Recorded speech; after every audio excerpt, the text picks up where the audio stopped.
As a result, you struggle with our part of the justice, okay? Don't forget.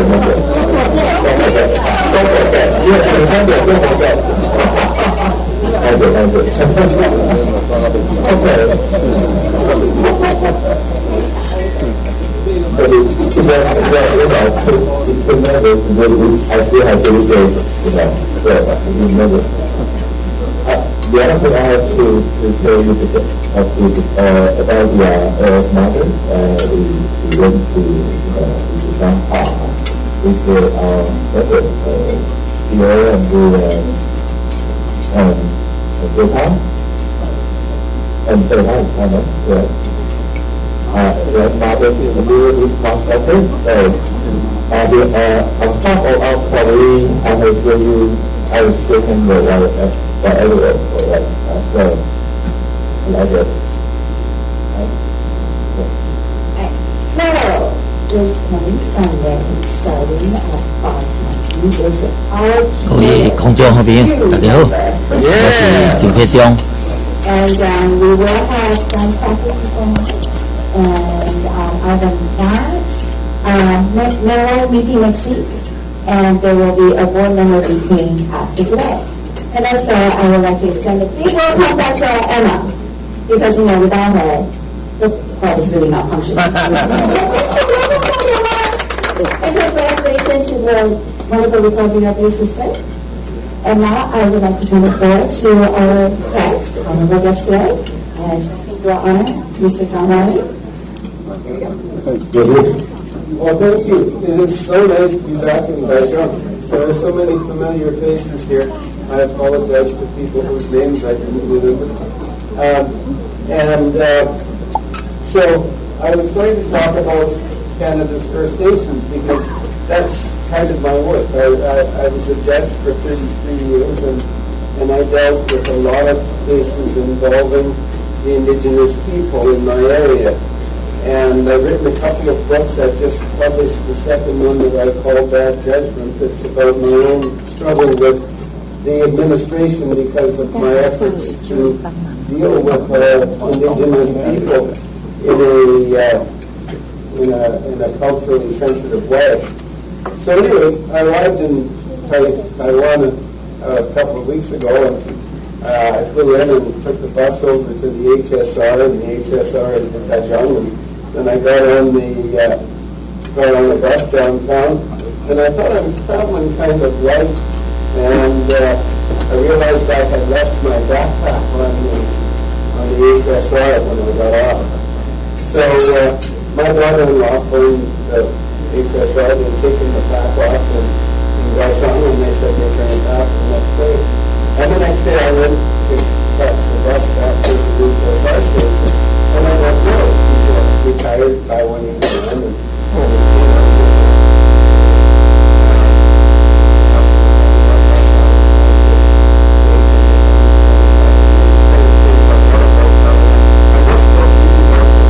People are always offering that.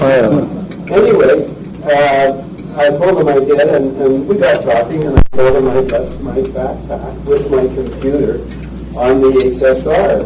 So he said, well, he was going to the station too, and he came, and he took me up to the Lost and Found, and he translated for me, and I got my backpack back.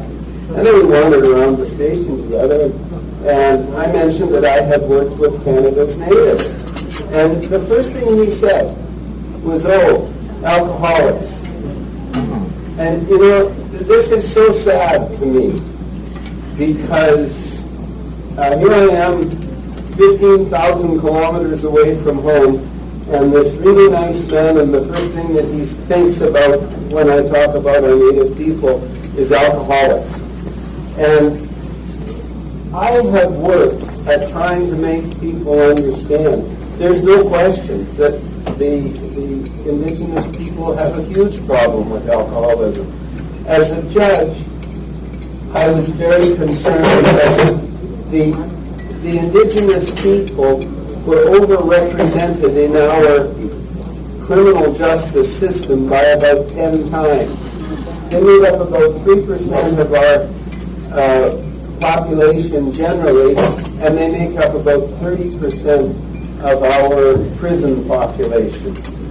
And so I'd like to talk a bit about how it all started, going right back to the Ice Age. You know, 10 to 20,000 years ago, there was such a buildup of ice on the poles that the oceans were much lower than they are. And there was open land that came from Siberia across to Alaska. And the nomadic tribes followed the herds across that open land into what is now North and South America. And they came from Asia and Siberia. And for that ice receded about 8,000 years ago, and those peoples developed separate civilizations from about 8,000 years ago until about the year 1500 when Europeans started coming to what is now North America. But is that going to work better than this? So then when the Europeans came, the Aboriginal people were very helpful to them. The first settlement in Port Royal in what is now Canada, half of the settlers died in their first winter. And the natives came to them in the spring, and they showed them what herbs to use to become well from the scurvy that was killing them. And they were a big help to the Europeans. And then the French settled along the St. Lawrence River, and the English to the north in Hudson's Bay and south in what is now the United States. And France and England were at war regularly over those years, and they formed alliances with the Aboriginal people, and the Aboriginal people fought alongside the Europeans, and they were their allies. In 1812, the United States declared war on England and its colonies, and that meant the colonies that are now the country of Canada.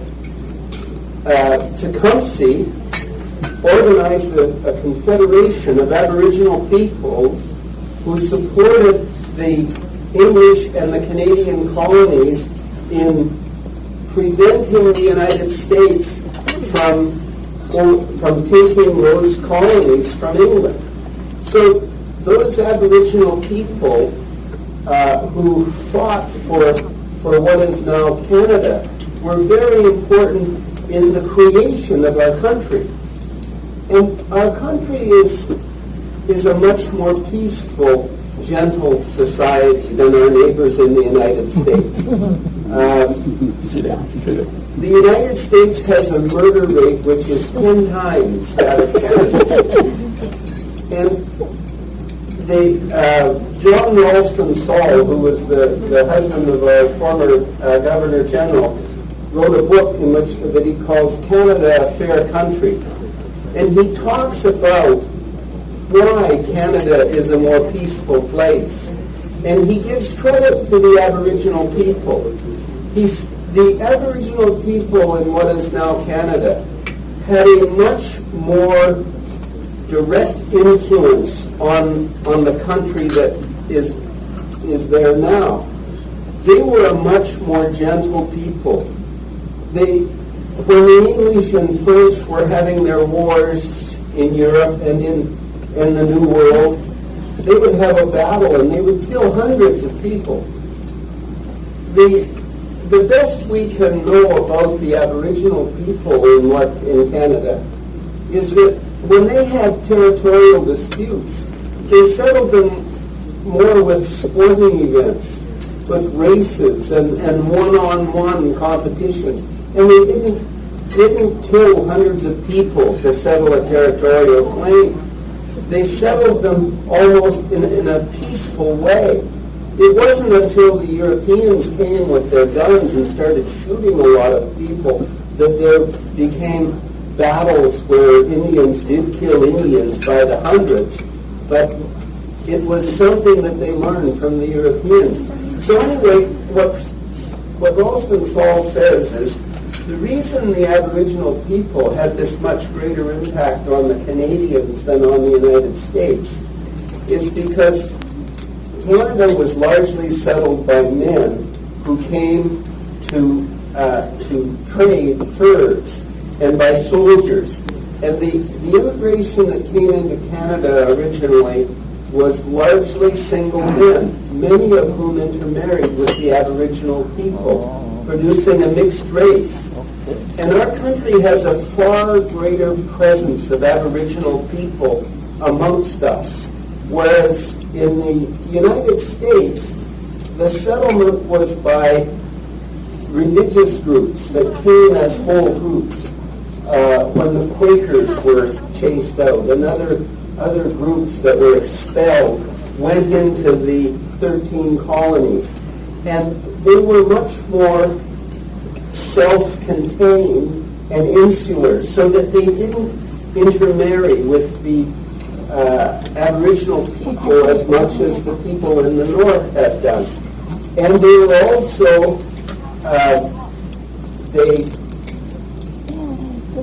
they took by military conquest, whereas Canada took by treaty. So we had a much more peaceful creation than the United States. And we owe a lot to our Aboriginal people. But something changed. And there was just an interesting article in Canada's National Post about our first Prime Minister, John A. Macdonald. And he was an Aryan racist. He hated the Aboriginal people. And you might also all be interested in knowing that he hated the Chinese.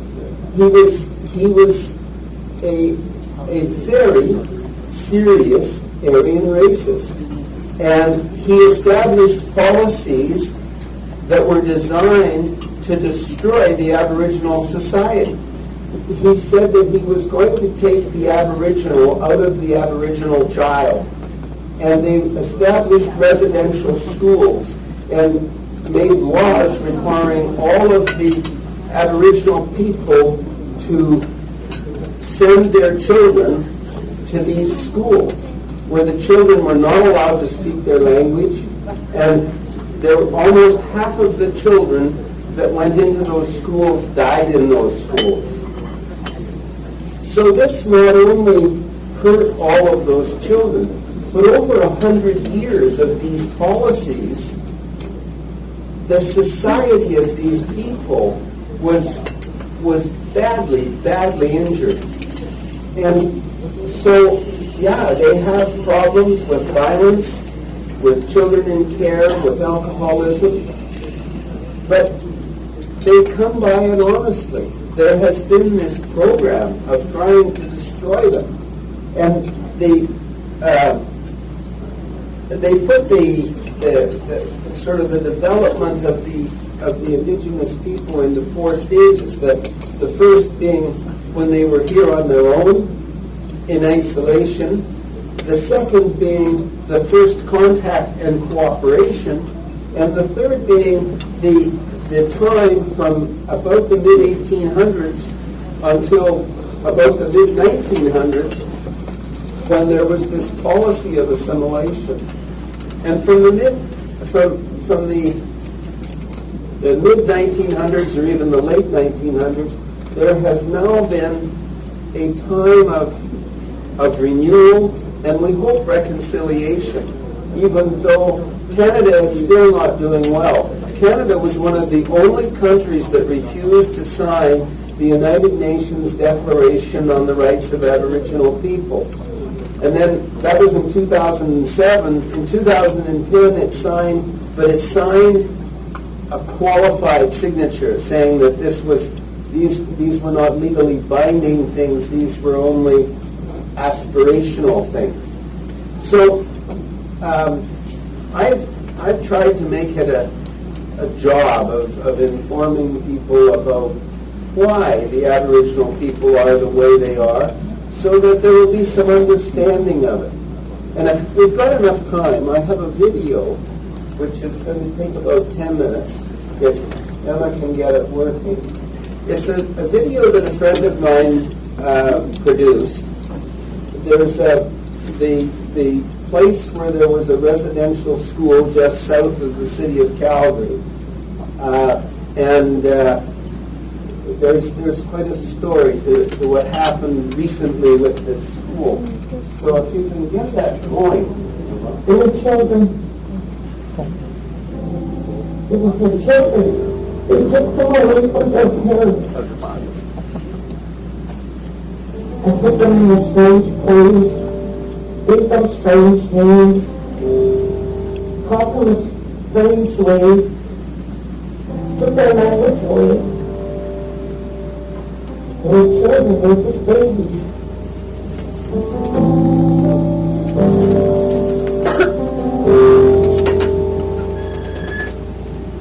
A farmer came to the office. He was kind of shaken up. And right away he just said that the main family, Howard River, Army Health. In 1996, there was a flood, and the river that was located right next to the school ended up rising, and as it rose, it started eroding away the side of the side of the hill that was located right next to the school. He followed him down to the Dumbo area. Took pictures of human remains. Some of the coffins were sticking out of the wall at the bank of the river, and they were all rounded, and you could see the remains all of them. It took about a good month to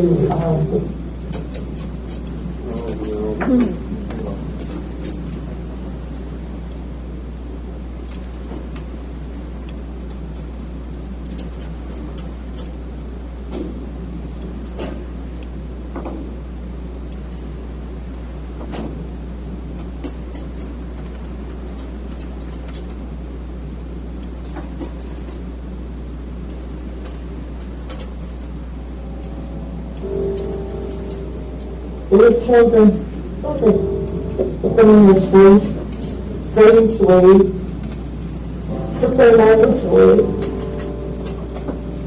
They were children, they were just babies. A farmer came right away. He just said that there was a flood. It started eroding away. We followed him down to the outlet, and you can see the it's about we had to connect everything together.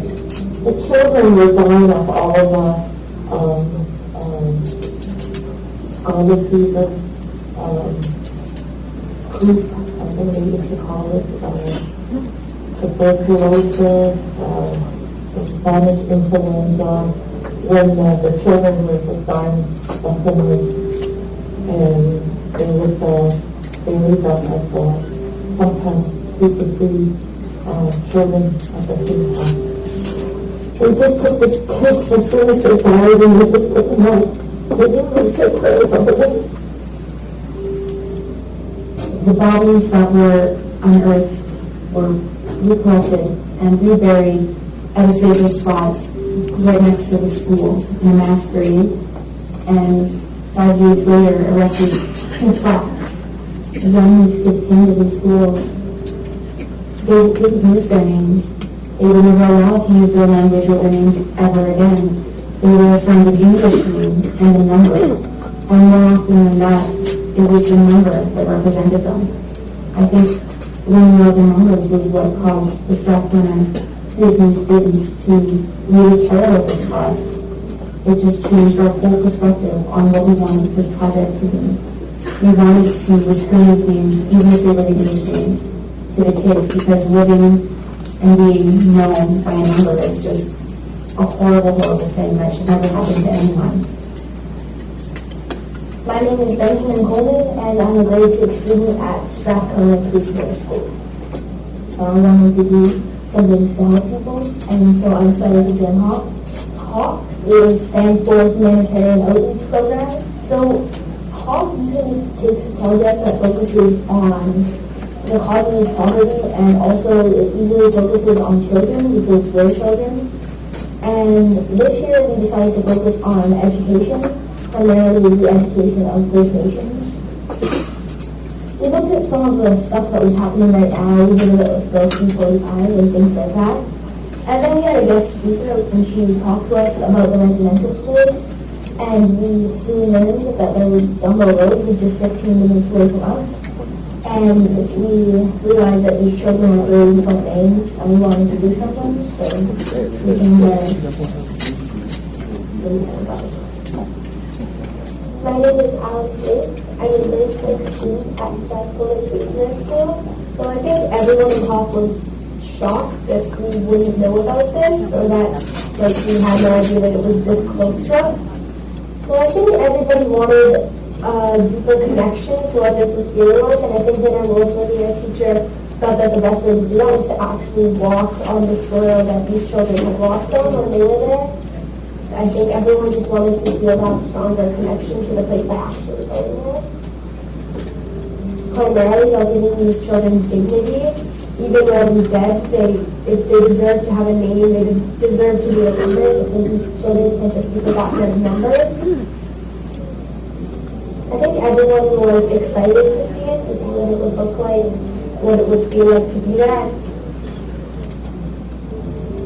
I was thinking about how close we were to the residential school, and about what it was, and about how it would be like for those students. I was sad for them, but I was thinking about what would go on today. I was excited to release the butterflies and to find out the image.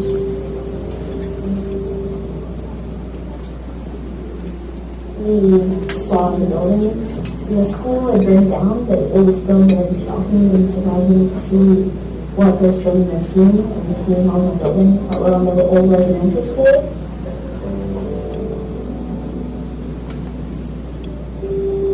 I think everyone was excited to see it, to see what it would look like, what it would feel like to be there, and then when we walked in, it was a solemn experience, because you know what these children have been through. When anybody dies like this, or has experiences like this, it's always tragic, but it was more emotional, I think, for everybody. We were generally the same age, so thinking about us having to experience this, the things that these children went through, I think made a bigger connection with us.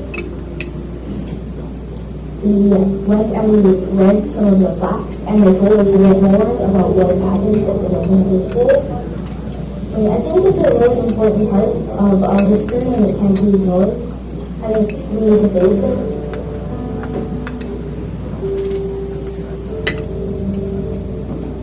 Had a moment of silence to remember all these children after reading the facts, and I think a lot of different thoughts were really intense, but I was definitely thinking about exactly what these children have felt when they were there, and how it would have felt like if I had been there in their place. HAWK ended us out a box with a butterfly inside it and somebody's name on it. One of the children when it died at the residential school. Then he raised the butterfly while saying that children's name to raise their soul up and to give them peace. After we found out their name and giving them that release. If I really gave these children peace, which is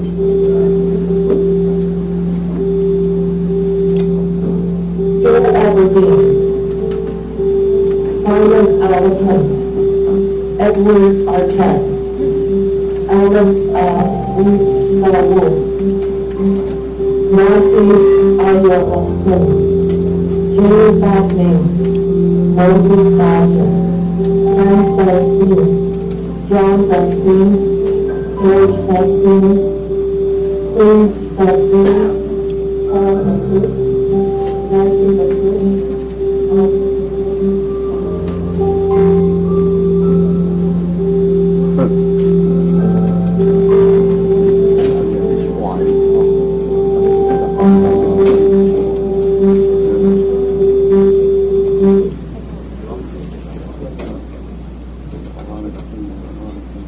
You know, I am fiercely proud to be a Canadian, and I am terribly ashamed of what the Canadian state has done to its Aboriginal people over the last few hundred years.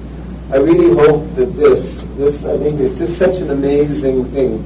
My friend Laurie, who produced this, worked a lot at one of the reserve schools that I was attached to. And I think getting these wealthy, privileged children from Strathcona, Tweedsmuir to go and relate to what had happened to those children is a real start towards the reconciliation and renewal that we like to think is happening. And I'm pleased to have been able to tell you all about it. Thank you very much.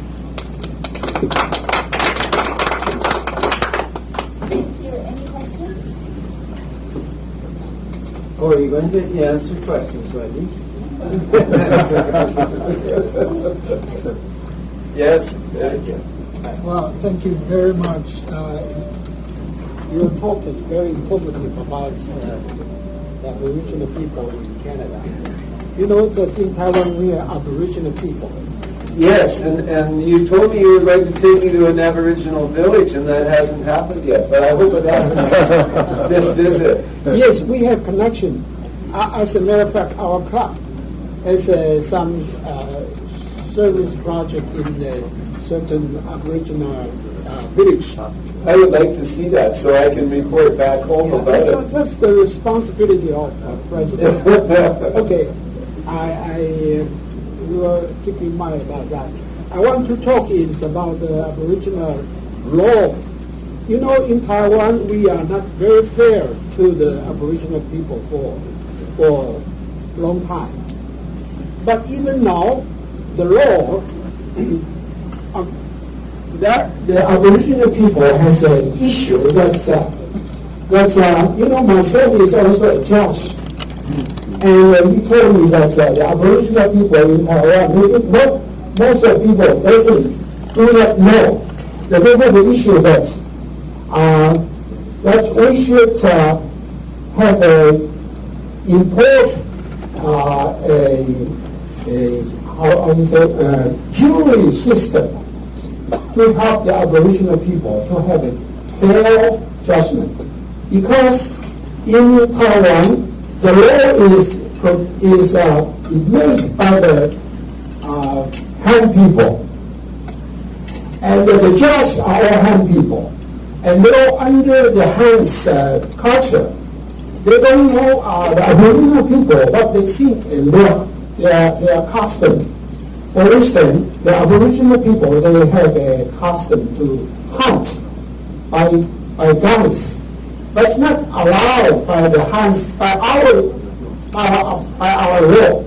So they want to say that if the people of Aboriginal people, they go to hunt, they are against the law.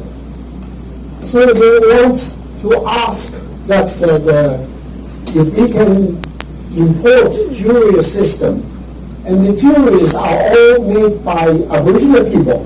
Then they know, even the judge is not from Aboriginal people, but the jury, they knows the culture of Aboriginal.